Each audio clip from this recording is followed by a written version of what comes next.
Hello everyone, and welcome back to another BAM repair video. Today we're going to replace the screen on an iPhone X. We're recording our own process, but if you would like to perform this repair yourself, we encourage you to look at the step-by-step guide from ifixit.com for more in-depth instructions. Link in the description.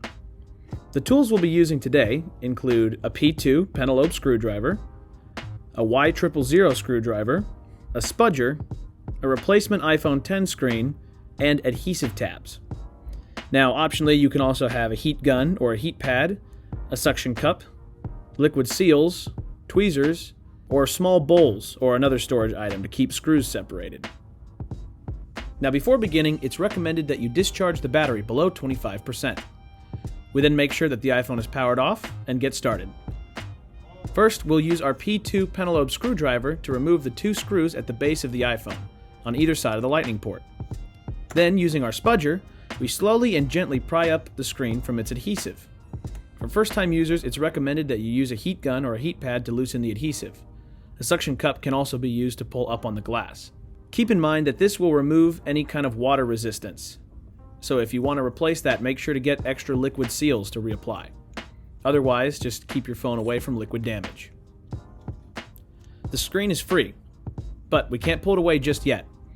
Using our Y000 screwdriver, we have to remove various screws from the board that hold down the connectors, and the bracket holding that down. Keep these screws separated as they are all different sizes. See the iFixit guide for detailed photos and diagrams. Then we unplug the connectors for the battery, front panel sensor, OLED display, and the digitizer. Now we can lift the display assembly away. Next, we've got a few more Y000 screws and clips to remove from the inside of the original screen. Again, reference the iFixit tutorial for up-close photos. Now, we take out our replacement display assembly and apply the new adhesive strips to the inside of the phone.